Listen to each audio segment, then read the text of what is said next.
Hi, Carolina Tan here. I am a licensed real estate broker and also a certified image professional.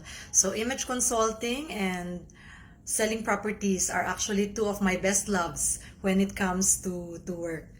A few days back, I actually shared some something about self-care as an antidote for stress. So, as a short recap, in our part 1, we actually discussed about three important aspects, which are the physical, the mental, and also the emotional. So right now for part 2, I'm here to share and basically talk about the two remaining elements. Like a lot of times when we are simply like stressed out, a lot of things happen. Perhaps finding trouble to sleep at night, and not only that, sometimes we end up like munching on junk food maybe, or craving some sweets, chocolates, and other drinks. And if not that, sometimes, which happens to me, especially during the times when it's a very busy season for work, not being able to eat altogether. So of course, these are all very unhealthy, and it shouldn't be the case. So once again, stress happens when the body and our emotions react to certain adverse situations. So whether it's a recurring happening, or whether it's a sudden onset. So there's actually a behavioral and emotional component that goes with that as well. So going to the last part, let me share my insight on the fourth area, and that is, what could be an antidote for stress? Well, a fourth one that for me is very, very timely has to do with spiritual.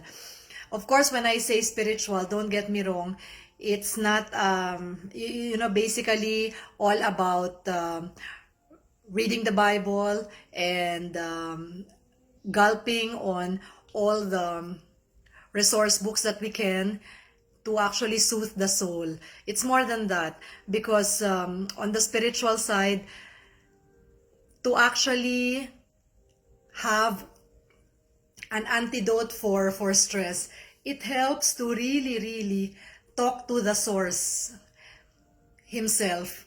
And by that, I mean to really, really pray. And when we pray, God hears and He listens regardless of where we are. And many times this is how I usually, pray. And I'm a very vocal person, so many times I just simply, literally, share, talk, and blab to God. Lord, this is what I feel because this is what happened today, ta ta ta. So I actually enumerate such, and ultimately I tell Him, you are the one who's in control.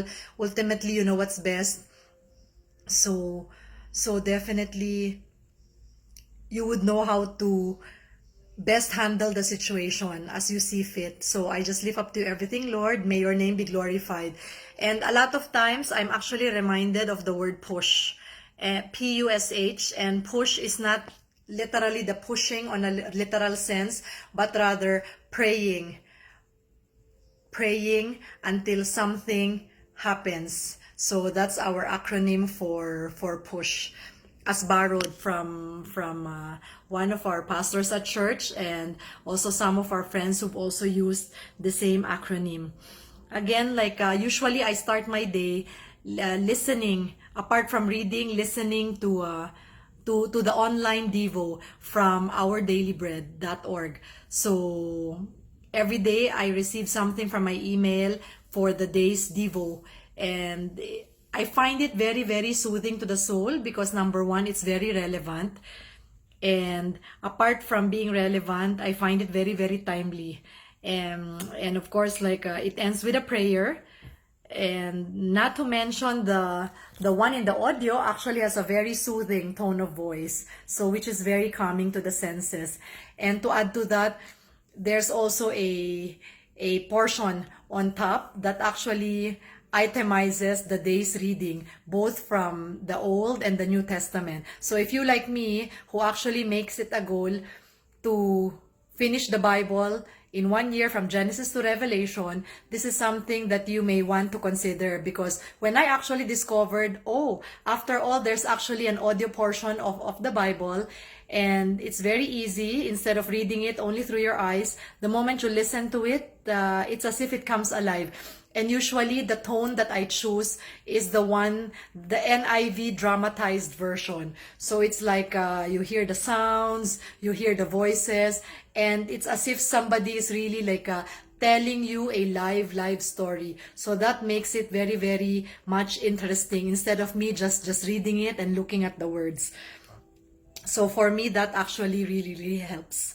And lastly, apart from the spiritual, let me end with the fifth one, which is what we call the social element or the social aspect. Of course, we all know when we are feeling stressed, we cannot isolate ourselves. And many times this is our chance to actually be in a social circle. So when I say social circle, this is a time that we can use to catch up with friends, to catch up with colleagues, and people we know on a very relaxed pace, I would say. So usually this is done, I love it personally, when this is done in a way that is unplanned. So many times unplanned meetups are the best, because for all I know, I actually have my gadgets with me. I'm doing my work, and all of a sudden I receive a phone call, I receive an SMS and telling me, oh, Carol, are you in the area? Because I happen to be around. So I end up asking them, it's lunchtime, or if it's afternoon, like why don't we meet up for coffee or a snack? So, and many times these are really like the most treasured times that we have, because when people share their time with another, it actually shows us that they care.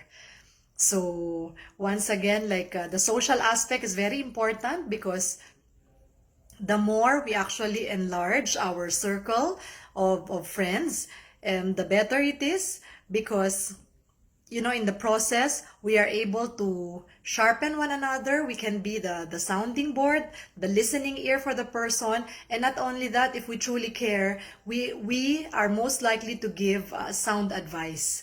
So with that being said, I hope that actually helped all of us today who are tuning in. So once again, thank you very much. I'm Carolina Tan, certified image professional and also a licensed real estate broker. You can reach me at +63 917 854 9887, and also with email at address carol@enhanceyourimage.asia. So once again, I also would like to give credits to the area and the space where I'm at.